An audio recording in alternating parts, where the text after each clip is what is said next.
आदाब, इस्तकबाल, आप देख रहे हैं प्राइम डिबेट। मैं हूं आपके साथ अबू हुरैरा। शहरियत तरमीमी कानून और एनआरसी के खिलाफ अपोजिशन जमातों का हल्ला बोल जारी है। मरकजी सरकार को इस इशू पर घेरने के लिए कांग्रेस के रहनुमाई में आज अपोजिशन पार्टियों की अहम मीटिंग बुलाई गई थी।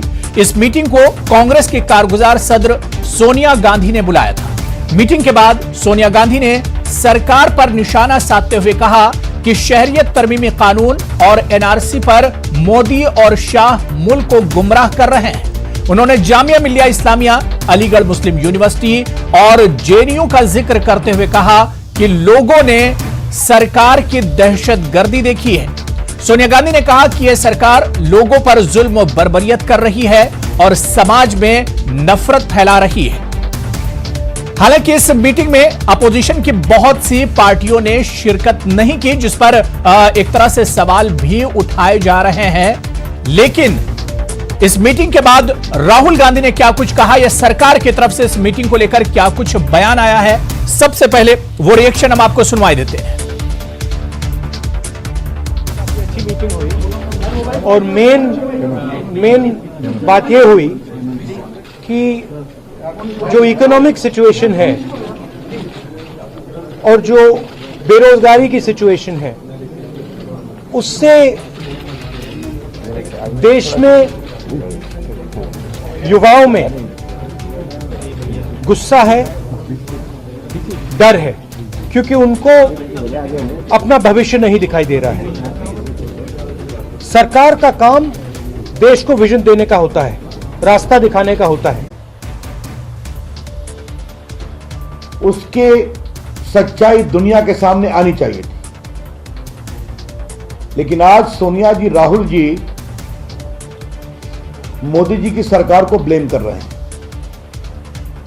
तो पाकिस्तान बहुत खुश होगा। और भाजपा की ओर से हम सोनिया जी और राहुल जी को पाकिस्तान को प्रसन्न करने के लिए बधाई देना चाहते हैं।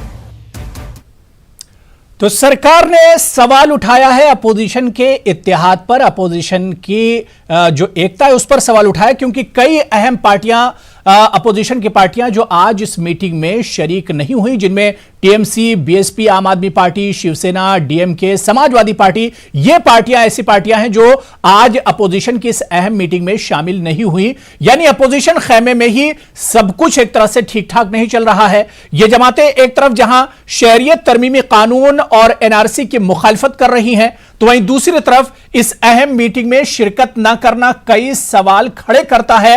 आज इसी पर प्राइम डिबेट में हम चर्चा करेंगे, बात करेंगे। बहुत खास मेहमान भी मेरे साथ जुड़ेंगे और सवाल यही बनता है कि आखिर अपोजिशन जब कमजोर होगा तो क्या सरकार को वो झुका सकता है? क्या अपोजिशन की ये कमजोरी सरकार के लिए एक अच्छी निशानी है? इसी पर हम बात करेंगे। बहुत खास मेहमान मेरे साथ जुड़े हुए हैं।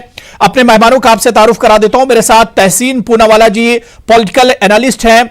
सीए का जो इशू, शहरियत तरमीमी कानून और एनआरसी का जो इशू चल रहा है, इस पर एक लंबी लड़ाई भी तहसीन पूनावाला लड़ रहे हैं, अर्जी गुजार भी हैं इस मामले को लेकर सुप्रीम कोर्ट में। इनके अलावा मेरे साथ डॉक्टर एमएच खान साहब हैं, आप भी पॉलिटिकल एनालिस्ट हैं, और इनके अलावा शैलेश पांडे साहब स्पोक्स पर्सन है शिवसेना के, आप भी इस डिबेट में जुड़े हुए हैं। मैं अपने मेहमानों का बहुत इस्तकबाल करता हूं। कुछ देर में बीजेपी और कांग्रेस के लीडर भी हमारे साथ, टीएमसी लीडर भी इस इशू पर हमारे साथ जुड़ेंगे।